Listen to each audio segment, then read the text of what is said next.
How cops robbed the dark web king. I ain't gonna lie, my knowledge about the dark web isn't like that. So, or hopefully I'm gonna learn something today. I know about the dark web, but I don't know like a lot about it. This is a crispy fish meat in $3. Yo, y'all niggas eat Arby's, bro. Yo, shout out YouTube. Everybody's watching this on YouTube. Everybody say, hey, YouTube, bro. You feel what I'm saying? Let me know if you guys eat Arby's in the comments. I never had Arby's in my life. Meat in $3. And these are identical triplets, but they each make their own choices, okay? Arby's, we have the meat. I'm not really a cupcake. Bro, what is these? What are these ads, bro? Thanks to Mood Canada. Mood is third-party tested, so you know it's safe. And it ships legally and discreetly to... Bro, I've never seen a cannabis ad, bro. What the hell? It's 11 a.m. 47-year-old Curtis Green is washing down some powdered mini donuts with a bottle of Coke. He's home alone when suddenly his doorbell rings and his two chihuahuas start barking. Surprised, Green gets up and grabs his wife's pink walking cane. They live in a suburban neighborhood in Spanish Fork, Utah, and don't get visitors often. Shuffling over to the window, he sees a postman hurrying away from the door. But he looks weird. Instead of a full uniform, he's wearing the US Postal Service jacket with jeans and sneakers. And instead of the normal posting van, he's heading to an unmarked white van parked across the street. Nonetheless, lying on the porch is a book-sized package. It has a Maryland postmark on it, but no return address. When Green picks it up, he can feel how heavy it is. He examines the package. Then he limps over the lawn to his trash can and simply throws it away. Then he goes back inside and closes the door. Oh, hold on, child. My mom was calling me, bro. Hold on, let me just tell her I'm streaming really quick. Hello? Hey, I'm live right now. I'm streaming, but what's up? Alright, love you. I'll call you Are you gonna be... I'll call you tomorrow. Good night. Alright, okay. Alright, love you too. Bye. Don't switch on me. But he doesn't trust his gut instincts for long. After a few minutes, he brings the package inside and grabs a pair of scissors. Chat, what would y'all do? Would y'all cut it open or throw that shit away? I ain't gonna lie, I'm tossing that shit in the lake or some shit, bro. One cut is all it takes for a plume of white powder to fill the air and cover his face.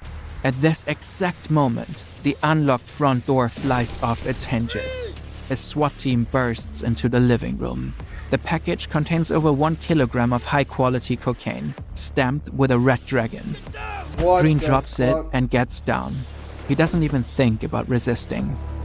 Officers search him at gunpoint and find $23,000 in cash in his fanny pack. They seize his computer, Bitcoin mining rig, and Samsung phone. Curtis Green is arrested on cocaine possession with intent to distribute.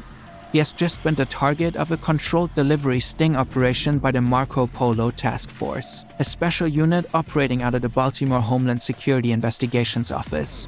It was assembled to bring down one man, Dread Pirate Roberts, the mysterious figure behind the dark web drug empire the Silk Road, and Curtis Green's boss.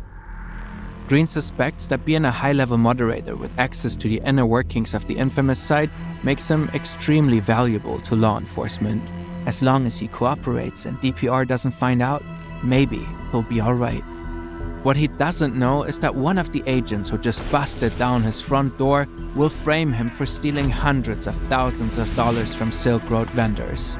And his partner will torture Green and force him to help bring down the biggest online drug market in the world. What the fuck?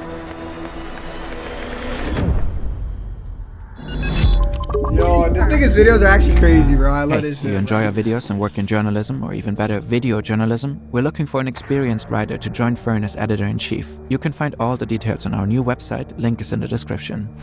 Parts of this video are based on the phenomenal book American Kingpin by Nick Bilton. You'll find a link in the description. Why does Silk Road sound familiar? Why does that sound so familiar, bro? I don't know why. What the I think Rick Ross These are has Special a song Agent called Carl Silk Force Road. and Special Agent Sean Bridges. Force is DEA, in charge of the unit's undercover operations and drug-related crimes. He's a veteran with over 15 years of experience under his belt, some of which he worked as an undercover agent. He's no stranger to crafting elaborate personas to avoid detection, infiltrating criminal groups, and dismantling them from the inside out. Okay. Bridges is Secret Service, specializing in computer forensics and Bitcoin. For the past 6 years, he was part of the Secret Service's Electronic Crimes Task Force. Okay. He has plenty of experience conducting forensic computer investigations to locate and identify targets. He's also well versed in the anonymity software Tor. Tor, or the Onion Router, was developed by the US Navy. It's a specialized software that makes it practically impossible to locate the computer's hosting or accessing websites on the network.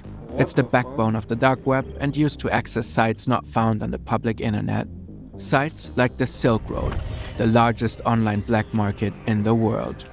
Here, vendors sell illicit goods like drugs for Bitcoin. And the two agents just got one step closer to bringing it down.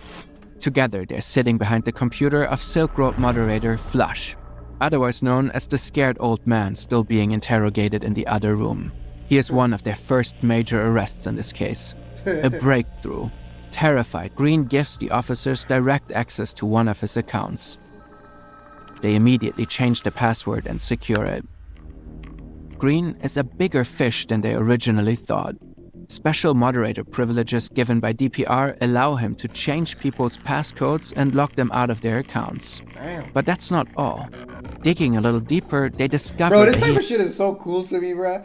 I ain't gonna lie. If you guys know the game Watch Dogs, like the original Watch Dogs 2, bro, those are some of my favorite video games because it's a lot about like this kind of shit, like hacking and like social engineering, like this kind of stuff, bro. Has access to the Bitcoin of all users. Hundreds of thousands of Bitcoin. With a digital currency that was considered pretty much untraceable at the time, it's surprising that Green has this much trust. He could easily steal the money and run. But it's clear that, for some reason, Green is deathly afraid of his boss. As he's being taken to the squad car, he begs the agents not to take him to jail. Agent Force just finds his begging pathetic. He puts his number into Green's phone, tells him to call when he gets out, and sends him on his way. Join Planet Fitness for 1 cent down, $15 a month. No commitment. Brother. 1 cent Friday, down? April 10th. Man, that gym probably got shit in it, gang. Sparkling or still in 3 delicious flavors for just $2.99 each. Hey, as you hopefully know, our videos are animated by humans, and I'm one of those. My name's Thomas, I art directed this video, and I made all the 3D scenes. Now, my job actually requires a surprising amount of math, and if you're a regular viewer That's actually, of furring... I ain't gonna lie. Shout out to this guy because that shit all being done by humans is crazy, bro. You already know. So, they're really what I'm... and full 20%. Curtis Green is sitting on his bed, looking down the barrel of his dad's .32. He was just released on bail. It's only a matter of time before his mugshot is made public. It's either this or being hunted down by one of DPR's goons. But maybe there's a third option. He throws the gun across the room, picks up his phone, and dials the number of Special Agent Force. The agents continue to poke around Green's moderator account, and one thing becomes abundantly clear. On the Silk Road, he's a top lieutenant, exactly the type of informant they hoped to flip with their sting operation. They meet with Green at the Marriott Hotel in Salt Lake City. There, the agents give him the new password for his account. As long as their mole acts like nothing happened, everything should be fine.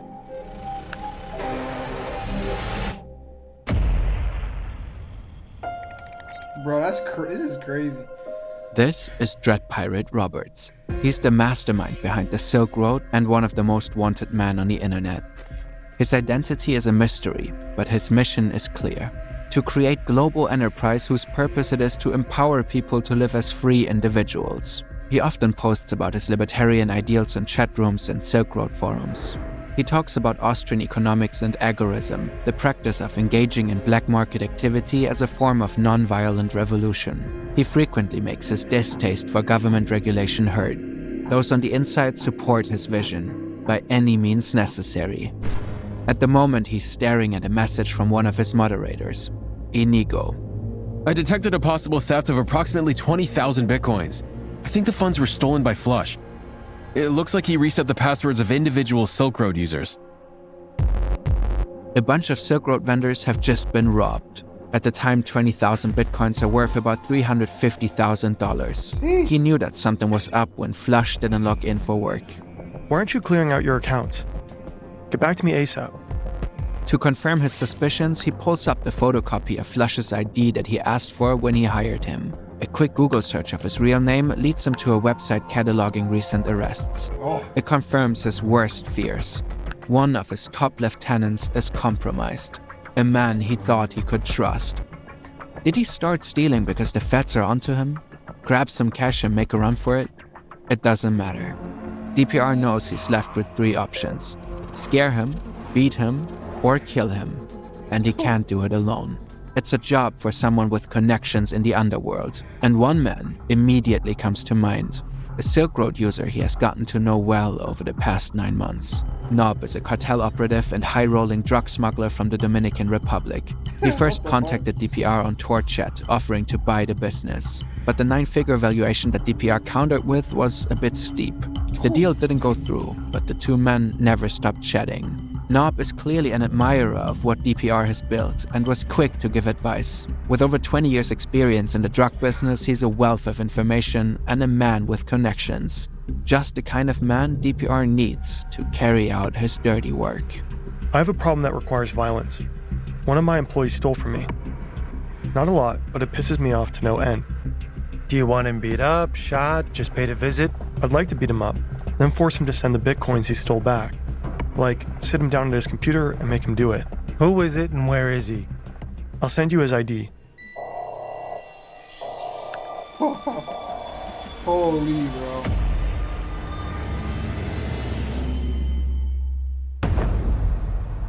Carl Force is sitting in the Marriott Hotel, staring at the ID of the man sitting across the table from him eating French fries. Curtis Green. Force and his partner Bridges have just completed a 2-hour interrogation with their informant. His lawyer had also been present but left early, instructing Green to just tell them everything he knows. Working undercover as the South American drug smuggler Eladio Guzman, or Nob, has been relatively fruitful so far. Force used it to orchestrate the sting operation that led to Green's arrest. He offered to supply a kilo of cocaine to a buyer through DPR, who proposed Green to act as the middle. So that the fucking cop or whatever, he is Nob. Man that would hold onto the coke for the buyer. That worked like a charm. But Force didn't expect it would lead to this. He didn't think Green had the balls to steal from his boss, especially right under their noses. He looks up from his laptop. You stole money from DPR? Green looks up panicked. No, you gotta be kidding me. I wouldn't even know how to steal a penny from him. At first, Bridges is quiet, but then he jumps in too. Just admit you stole the money. The men know that with just a little bit of pressure, they can get their new informant to agree to anything. And Force has a plan. They just need one little signature to put it into action. Taxes was chasing. Holy fuck, I ain't gonna lie, bro. This just seems like it'll make a good ass movie, bro.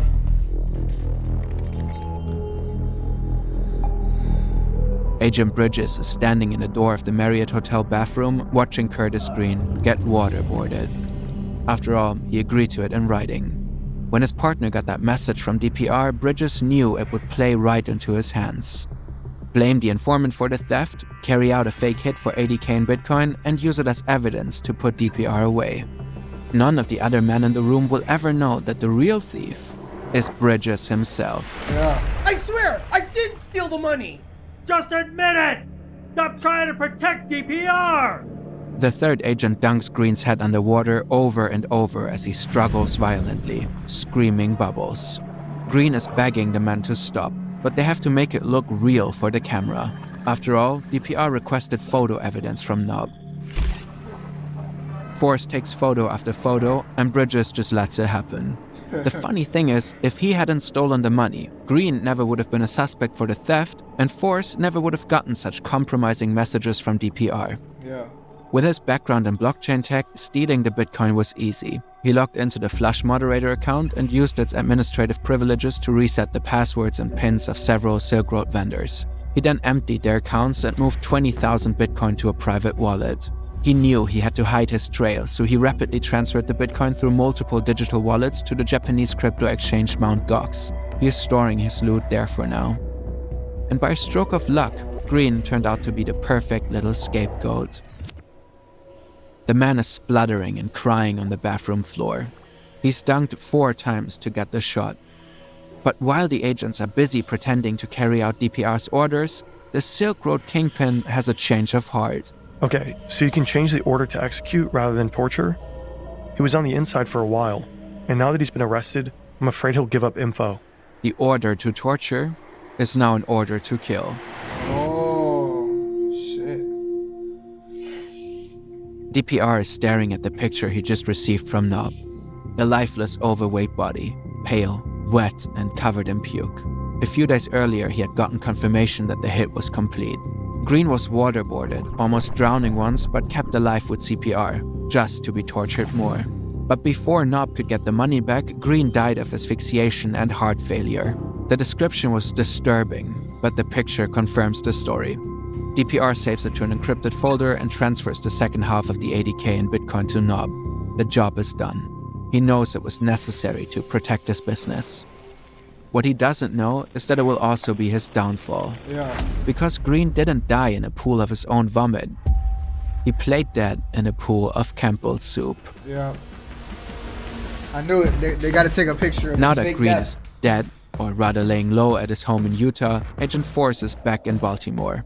He's sitting behind his DEA-issued laptop, continuing his undercover work as Nob. After 15 years of working on the front lines of the drug war, he's gotten pretty good at creating alternate personas. Compared to his old undercover roles, pretending you're someone else online is easy. He just threw on a dark hoodie, put on an eye patch, and held a sign reading "All Hail Nob," asked his daughter to take a grainy profile picture, and voila, he's a South American drug smuggler. He spent a lot of late nights sitting in his lounge chair, cultivating a friendship with DPR. They talk about everything: diet, music, family, personal issues, the drug trade. Force even gives advice on 30-second escape plans, legal counsel, and moving to another country. It takes months for DPR to trust him, but once he does, his efforts pay off. Yeah. Now they have damning evidence that Social DPR paid someone to murder Social for him. engineering, Still, bro. it's not worth much if they don't know who the man behind the mask really is. But Nob sees firsthand that DPR is beginning to show cracks. With his first murder out of the way, he becomes more fanatical and eager to hand out punishments. Force knows it's only a matter of time before he slips up and gets caught. Homeland Security, the DEA, IRS, and the FBI are all claiming jurisdiction over the case. Illegal narcotics being sold, packages crossing borders through the mail, transactions hosted on servers, Bitcoin being laundered. The Silk Road represents a new wave of crime that somehow touches on the purview of each agency. And they all want the glory of bringing the site and its mastermind down. So Force has to capitalize before the inevitable arrest. He saw how easily DPR would transfer 80K to a sanctioned government wallet for the supposed hit on Green. But why not get more without them knowing? Just like Bridges, he assumes the nature of crypto will allow him to steal without getting caught. So he moves his conversations with DPR to an encrypted chat his colleagues don't have access to. In June, Nob sells DPR some fake IDs for 400 Bitcoin, which he likely needs to evade police and to rent more servers to handle the rapid expansion of his empire. In August, Nob introduces him to Kevin, another persona he created. A corrupt law enforcement official who could sell DPR insider information on the ongoing Silk Road investigation. For 525 Bitcoin, he does just that. Then Force creates even more fake personas. French-made. For 100K in Bitcoin, he provides insider information to DPR, claiming that the former CEO of Mt. Gox has allegedly leaked his real name to the Department of Homeland Security, Albert Pacino. For $500 a week, he positions himself as a DEA spy, providing insider scoops on the ongoing Silk Road investigation. Death from above. He threatens to expose DPR's real identity unless he's paid $250,000 in Bitcoin. But DPR doesn't seem to take too kindly to blackmail and calls his bluff. Either way, Force manages to steal hundreds of thousands of dollars from the Silk Road Kingpin. And like Bridges, he tries to hide the money trail and bounces the Bitcoin around a variety of wallets and exchanges. But the amount of money he's moving is suspicious. Yeah. This is Arby's crispy I ain't chicken gonna lie. sandwich. Hold on, y'all. Let me go grab some water. My fault to all the YouTube watchers, but this video is fire as fuck. I need some hydration, though. I can't lie. Ooh-wee. I ain't gonna lie. I love this kind of shit, bro. This type of shit is my bag, bro. I love it. I love it, bro.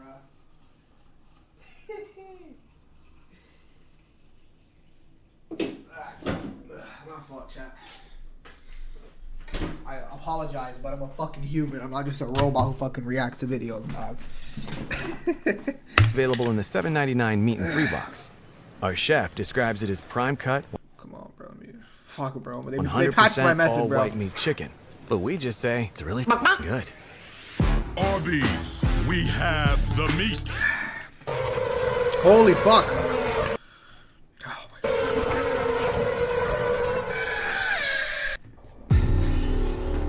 Then one day, Force hears a rumor. Dread Pirate Roberts might have been found. The Baltimore Task Force receives an official stand-down order. The FBI team in New York has beaten them to it. For Force, it's bad news. Really bad. If the agents manage to arrest DPR on his laptop, they will definitely find his chats with him. In a panic, he messages DPR. My informant, Kevin, is certain that you are going to be identified and caught. You are like one of my family, but I have to tell you that I have had several people killed who were sent to jail. It is very easy and cheap. I trust that you have destroyed all messages, chats, etc. between us. Force never finds out if DPR did. On October 1st, 2013, Ross Ulbricht is arrested in a public library in San Francisco. While he's distracted by 2 agents, another manages to snatch his laptop from him. He's still logged into the Silk Road as Dread Pirate Roberts. The site is shut down almost immediately. The FBI sees all data from its servers and confiscate the 144,000 bitcoins found in Ulbricht's cold wallet. At the time, they're worth between $16 to $18 million. Just under 1 million users are locked out forever. 1 month and 3 days later, Silk Road 2.0 goes live on the dark web. It was launched by admins of the original site who were still at large. Carl Force is hailed as one of the heroes who brought down Dread Pirate Roberts. His sting operation and the resulting fake assassination helped build a strong case against Ulbricht, painting him as a bloodthirsty kingpin. For a while, Force thinks he's gotten away with it. With his newfound fame at the DEA and hundreds of thousands of dollars of crypto sitting in several wallets and exchanges, he starts to get cocky. He keeps triggering anti-money laundering checks on services like Venmo and exchanges like Bitstamp when he moves or liquidates his Bitcoin. When his accounts get flagged, he tries to bypass the blocks by throwing his DEA agent status around. Eventually, Bitstamp support asks him why he's logging into the service through Tor. I utilize Tor for privacy. Don't particularly want NSA looking over my shoulder. This reply raises more red flags, and Bitstamp contacts law enforcement. And they promptly... Bro, this type of shit is so fire, bro. I love this kind of shit, bro. Like, anything that has to do with, like, hacking, social engineering, bro, this kind of shit is so fire to me. Like, I think that's why Watch Dogs is one of my favorite games, bro. I think I probably already said that, but fuck, bro, I love this shit. kickstart an investigation into... Nigga, bro, Cam, what the fuck you want, bro? Force. Meanwhile, he becomes more and more brazen. Without his boss's knowledge, he begins to work as the de facto chief compliance officer for the crypto exchange CoinMKT. Using his authority bro, no, Watch Dogs is cold, bro. I ain't gonna lie. As a DEA agent, he instructs CoinMKT to freeze the balance of a user's account and tells them to transfer the $337,000 to a government account. Ooh. Then he transfers $300K of those funds to a private wallet. To cover for his crimes, he creates false reports to mislead his superiors, claiming that only $37K had been seized. Shortly after, he sends an unauthorized Justice Department subpoena to Venmo, ordering them to unfreeze his personal account, which had been frozen due to suspicious activity. Every move he makes becomes another breadcrumb in the investigation against him, making the money trail easier and easier to follow. Nah, this nigga, bro. Chapter 5, the end. By spring of 2014, a massive investigation into Force is in full swing. At its center is IRS Special Agent Tigran Kambarian, an expert in cyber and digital currency crimes. Under his guidance, a team of agents unravels Force's transactions. They track his finances by carefully analyzing the blockchain, a public ledger of all Bitcoin transactions. Combined with the data that was recovered from Silk Road servers after the takedown, a picture begins to form. The funds from the Silk Road are first tracked down to specific wallets, then to specific bank accounts. But to the agent's surprise, not all were owned by Force. When analyzing the outflow of Bitcoin from Silk Road, they noticed that some of the transactions lead to his partner. What? Bridges had since liquidated his 20,000 Bitcoin for $800,000 and attempted to hide the money in a variety of offshore shell companies. What the special agents thought to be an untraceable currency actually left a clear trail leading right to their doors. The ongoing investigation into Force and Bridges is intentionally suppressed during the trial against Ross Ulbricht. The jury never hears of their corruption before DPR is convicted. He is found guilty on 7 counts and gets 2 life terms plus 40 years without the possibility of parole. In March 2015, both Force and Bridges are arrested. Force is charged with money laundering, obstruction of justice, and extortion. He gets 6.5 years and a $340K fine for stealing more than $700,000 worth of Bitcoin. Bridges is charged with money laundering. I feel like 6.5 years isn't crazy for that charge, though. And obstruction of justice. He gets 6 years for stealing more than $800,000 worth of Bitcoin and a $651,000 fine. Damn. One day before he's supposed to report to prison, he is caught while apparently trying to flee the country. He had just stolen another 1,600 Bitcoin from a government wallet, earning him another 24 months.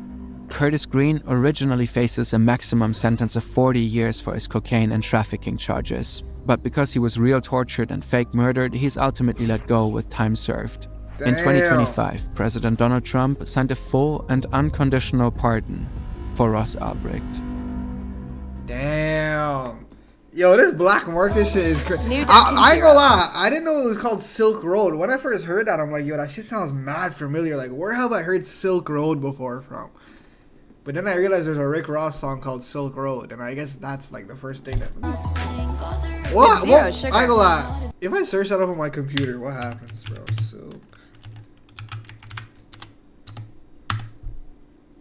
Silk Road. Okay, oh, there's actually a place, there's actually like a road called Silk Road. Silk Road Marketplace. I wonder why they called it a Silk Road.